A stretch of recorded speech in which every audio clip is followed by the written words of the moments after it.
ਉਹ ਦੇਸੀ ਜੇ ਬੀਟ ਸੁਣਵੇ ਜਗਜੀਤ ਸਿਰਕੇ ਦੀ ਪਿਆਜ ब्रेड ब्राउन मुंडे सिरके दी प्याज ब्रेड ब्राउन मुंडे। तो हेलो भैया फैमिली, कैसे हो आप लोग? Hope you are doing well. चलो जी, इसको लगा लेते हैं, थोड़ा सा आवाज़ सही आएगी।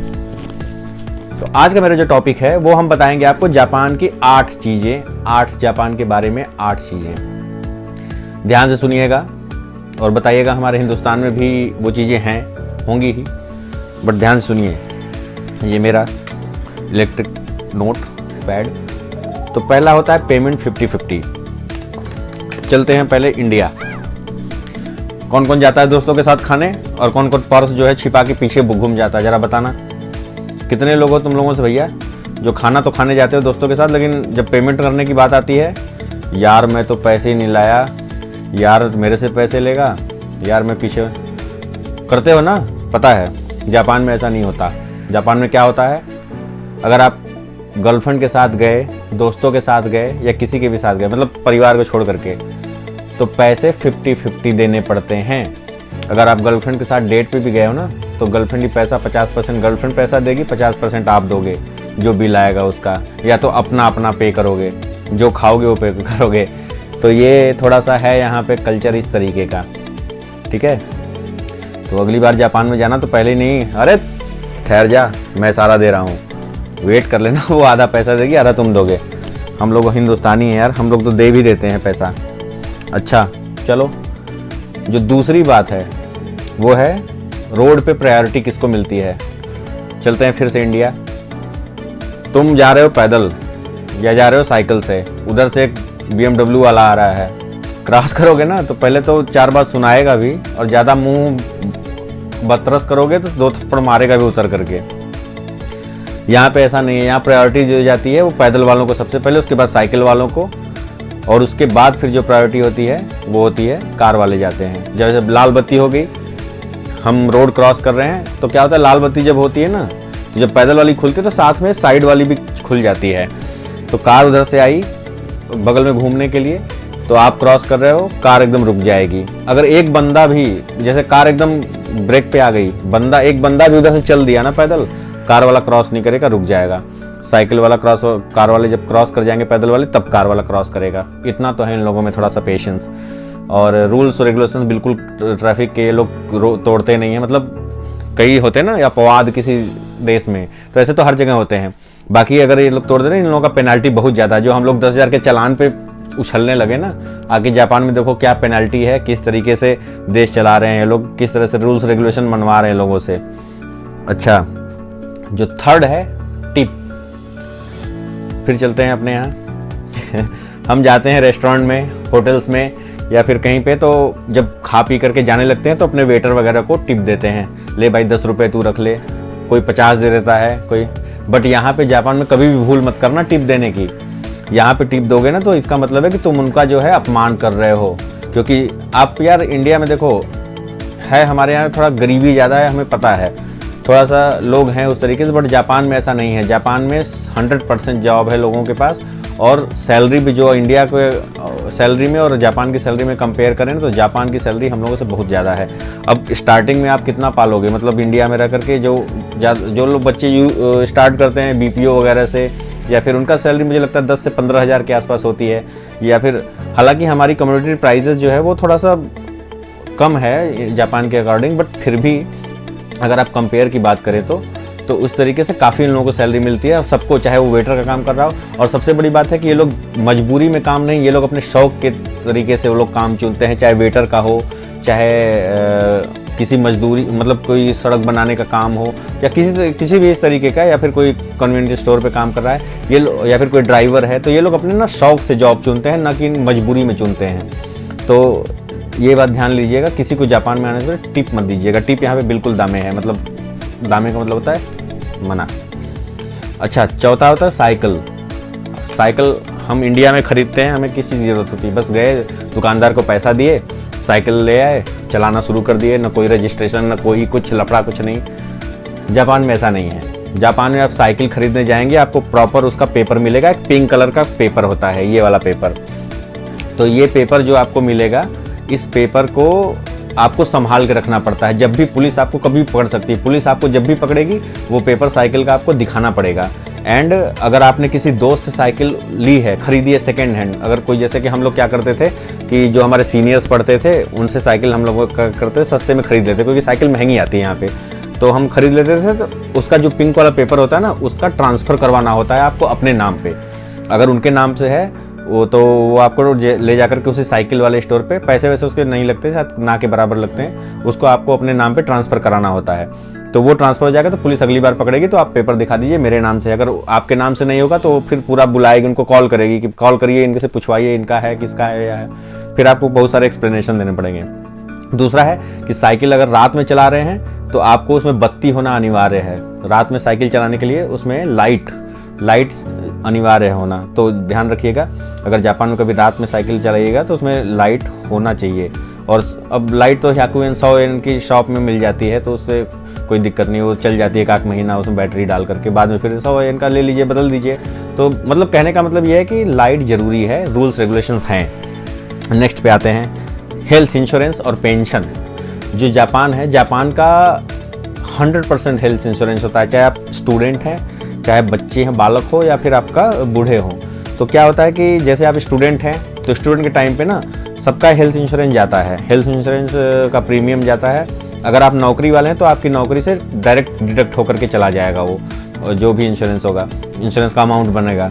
और जैसे कि हम जो नौकरी वाले होते हैं उनका एक मान 10,000 के आसपास आता है, और जो स्टूडेंट वगैरह होते हैं ना उनके सैलरी वगैरह के अकॉर्डिंग क्रिएट होता है। दूसरा कि आप चाहे तो इंश्योरेंस को, जो स्टूडेंट वाले होते हैं 1 साल में भर सकते हैं पूरा इंश्योरेंस, या फिर चाहे तो मंथ वाइज भर सकते हैं। तो इस तरीके से जो मंथली भरते हैं, इस तरीके से पेपर आता है। ये पेपर है इस तरीके से, इसमें आपका अमाउंट लिखा होगा, यहाँ बार कोड होगा। आप किसी भी कन्वीनियंस स्टोर पे जाएंगे, इस पेपर को स्कैन करेगा वो, और अमाउंट आपको पूरा पे करना होगा, आप वहाँ पे कर देंगे, आपका अमाउंट जमा हो जाएगा। ये तो मेरी बिजली का बिल है, 1529 येन का आया है, भर देंगे कल जाके। तो इस तरीके से भरना होता है। ज़्यादातर जो जापान में पेमेंट वाली चीज़ सिस्टम होती है ना, इसी तरीके से बारकोड से आती है। कन्वीनियंस स्टोर का ऑप्शन होता है, आप जा करके यहाँ पे स्कैन करके वो पेमेंट करते हैं, चाहे बिजली का हो, चाहे फ़ोन का बिल हो, चाहे किसी भी चीज़ का बिल हो, JLPT तक का भी। इवन JLPT का भी जो आप फॉर्म भरेंगे ना, तो उसमें भी ऑप्शन होता है कि आप कहाँ से पेमेंट करना चाहते हैं, क्रेडिट कार्ड, डेबिट कार्ड, या फिर कन्वीनियंस स्टोर से। तो उसमें जो भी आपको सेलेक्ट करना हो करके आप भर सकते हैं। अच्छा, अब आते हैं पेंशन पे। तो पेंशन क्या होता है कि पेंशन का लंबा अमाउंट करता है यहाँ पे हर महीने। अगर आप नौकरी में चले गए, साकाईजिन हो गए, तो आपका 2 मान लगभग 20,000 येन के आसपास आपका हर महीने पेंशन के लिए कटेगा। और वो पेंशन आपके 60 साल या फिर जब भी इनका एज होता है, एज लिमिट, उसके बाद से आपको मिलना स्टार्ट होगी। तो जैसे हम लोगों जैसे लोग हैं जो कि फॉरेनर हैं, गाईजिन गाइकोकुजिन, तो हम लोग क्या करते हैं कि नौकरी भाई बुढ़ापे तक तो यहाँ कर नहीं सकते, और उस पर पेंशन तो लेंगे नहीं, इतना तो नहीं टाइम है यार कि इतना। जापान अच्छा है बट उतना भी अच्छा नहीं कि आप पूरा बुढ़ापा यहाँ बिता दो। तो आप जो है कि जब कंट्री छोड़ने लगोगे तो आपका पूरा डॉक्यूमेंट के साथ जाकर के फॉर्म भर करके वहाँ जमा करना पड़ेगा कि साहब हम कंट्री जा रहे हैं, हमारा पेंशन आपने बहुत काटा है, उसका कुछ हिस्सा दे दिए, तो आपको कुछ हिस्सा आपका मिल जाएगा, आपके अकाउंट में आ जाएगा। तो बाकी जो बूढ़े लोग होते हैं यहाँ पे, उनको पेंशन मिलती है। आप जवान लोग कमाते हैं और उसके जो कटती है वो बूढ़े लोगों को पेंशन मिलती है उससे। फिर आपके बच्चे आएंगे, वो कमाएंगे, उनके कट करके आपको पेंशन मिलेगी। इस तरीके से होता है। 100% लोगों के, जितने भी लोग जो नौकरी करते हैं सबका कटता है। यहाँ हम 10,000 के टैक्स में घबरा जाते हैं, यहाँ हम लोगों का जैसे नॉर्मल जॉब वाले का लगभग 40,000 के आसपास। जैसे अगर कोई 1 लाख मतलब 2,10,000 की अगर किसी की पेमेंट है तो 40,000 उसमें से सारा टैक्स, पेंशन, इंश्योरेंस सब कट जाता है। 1,80 के आसपास उसको मिलता है, ये ध्यान रखिएगा। अच्छा, 6, अगर मैं आपको बुलाऊं और पहाड़ जी कैसे हैं आप, या और नदी साहब कैसे हैं आप, या और जंगल क्या हालचाल है, तो आप कैसा लगेगा। जापान में जितने लोगों के नाम होते हैं ना, नाम वो नेचर के अकॉर्डिंग होते हैं। जैसे यामामुरा, कागेयामा, कावा, युकी सान। आपने युकी सुना होगा, काफ़ी फेमस है जो है जापान में ये नाम। ये सब नाम जो है काफ़ी। फिर यामाशिता मतलब पहाड़ के नीचे, यामामुरा मतलब पहाड़ जंगल, युकी मतलब बर्फ़, स्नो। और इस तरीके से काफ़ी नेचर टाइप का इन लोगों का नाम होता है। अब कल्पना करो कि तुम्हारा नाम अगर कोई रख दे यामामुरा, तो तुम पहाड़ और पहाड़ी जंगल तो इस तरीके से आप लोग कैलकुलेट करिए किस तरीके से नाम वाम होते हैं इनके। तो काफ़ी मतलब बाकी तो इन लोग नाम तो नेचर के अकॉर्डिंग होते हैं। और 7वां नंबर है हांको। हांको क्या होता है? हांको मतलब होती है मुहर, जो हमारे लगती है ना मुहर, सील। तो जो यहाँ पे हांको होता है, इसका कल्चर है, लोग यहाँ पे सिग्नेचर नहीं करते किसी भी डॉक्यूमेंट्स पे, वो हांको स्टैंप लगाते हैं। तो हांको 3 प्रकार की होती है, एक होती है बिजनेस हांको, और दूसरी होती है बैंकिंग वगैरह के लिए जो आती है वो हांको होती है, और तीसरा जो हांको होता है वो होता है पर्सनल हांको। तो जो पहला हांको होता है बिजनेस वगैरह, जो कि वो होती है जैसे कि आपने कोई प्रॉपर्टी खरीदी, रियल एस्टेट वगैरह, या फिर कोई सरकारी दफ्तर का काम हुआ, इस तरीके से होती है, उस पर वो मुहर लगती है। वो सरकारी कार्यालय वाले लगाते हैं, वो थोड़ी चौड़ी सी करके होती है, वो मुहर लगती है उस पर सील। और जो दूसरी होती है बैंकिंग, अगर आपने बैंक से लोन वगैरह लिया, क्रेडिट कार्ड वगैरह लिया, फिर जब भी किया, वो बैंक वाली मुहर लगती है। उस टाइम बॉन्ड पेपर वगैरह है जो उस पर मुहर लगती है, वो अलग मुहर होती है। और जो पर्सनल मुहर होती है वो डेली लाइफ में यूज़ होती है, आपके पर्सनल मुहर होती है आपके नाम से। तो जैसे अब जो जापान में कॉमन नाम है, जैसे यामामुरा, यामामोतो, ये दुनियादारी, तो सारी ये जो मुहर होती है ना, ये आप जा करके, जैसे बहुत सारे याकुएन शॉप हो गए, या फिर थोड़ा यहाँ पे है उस तरीके की शॉप, तो उन शॉप्स में जा करके वो सस्ते में मिलती है, सस्ते में आप जा करके खरीद सकते हैं उसको, तो वो सस्ता मिल जाती है। बाकी अगर आपको स्पेशल कुछ बनवाना है मुहर, तो आप ऑर्डर दे करके, जो दुकानें हैं वहाँ पे, वहाँ जा करके अपने हिसाब से डिज़ाइन वगैरह में बनवा सकते हैं। तो ये जो मुहर का कॉन्सेप्ट है वो जापान में बहुत पुराना, और आज भी ये लोग वही मुहर ही लगाते हैं। साइन वगैरह यहाँ कोई नहीं करता, और साइन क्या ही कर लेगा, कोई कांजी लिख के क्या साइन करेगा। तो कुछ लोग जो हैं जो इंग्लिश में लिखते हैं, लेकिन जो प्रचलन है, जो माना जाएगा आपका जापान में, वो मुहर ही माना जाएगा, हांको ही माना। इवन हम लोगों की भी हांको है, हम लोगों को भी ऑफिस में लगाना होता है, तो साइन नहीं करते हम लोग, मुहर लगाते हैं। अगर साइन आपने किया भी, नाम लिखा, तो उसके बाद आपको मुहर स्टैंप लगानी पड़ेगी आपकी। तो हांको का बहुत महत्व है, हांको चलती है। चलिए 8वां और लास्ट, जो शव होते हैं जापान में, वो जलाए जाते हैं हमारे हिंदू धर्म की तरह। जैसे कि क्या होता है कि पहले जापान में वर्ल्ड वॉर से पहले क्या होता था कि ये लोग शवों को ज़मीन में गाड़ते थे। फिर ज़मीन में गाड़ते थे तो क्या होता था कि फास्फोरस वगैरह की वजह से वो थोड़ा हड्डियाँ हवा में वो नीली रोशनी वगैरह होती, तो ये लोग भूत भूत समझ के यूरे करने लगते थे। बट फिर बाद में इनका कॉन्सेप्ट चेंज हुआ काफ़ी, ये लोग अब लाशों को जलाने लगे, और जलाने के बाद जो इनकी राख मिलती है, तो वो सेमेट्री जो होती है ओहाका, जो मैंने आप लोगों को वीडियो देखी थी आप लोगों ने मेरी, जो कोयासान गया था मैं, जो बहुत बड़ा ओहाका था, मतलब ग्रेवयार्ड, तो वो क्या ग्रेवयार्ड बनाते हैं, उसमें वो राख दफनाते हैं। जैसे हम लोग नदी में प्रवाहित करते हैं ना, गंगा जी में ले जा करके कहीं पे, तो ये लोग क्या करते हैं, उसमें जो इन लोगों का कब्रिस्तान टाइप का बनता है, उसमें वो राख को दबा करके उस पर कब्रिस्तान टाइप का वो सिंबल बना देते हैं, जैसा आप लोगों ने देखा होगा सेमेट्री में। तो इस तरीके से होता है। और जो जापान के बहुत सारे देवी देवता हैं ना, वो भी हमारे इंडिया से काफ़ी मिलते जुलते हैं। जैसे शिव जी भी हैं यहाँ पे, वरुण देव हैं, ब्रह्मा जी हैं, इंद्र देव हैं, काफ़ी हैं। तो उसके लिए मैं एक स्पेशल वीडियो बनाऊँगा अलग से।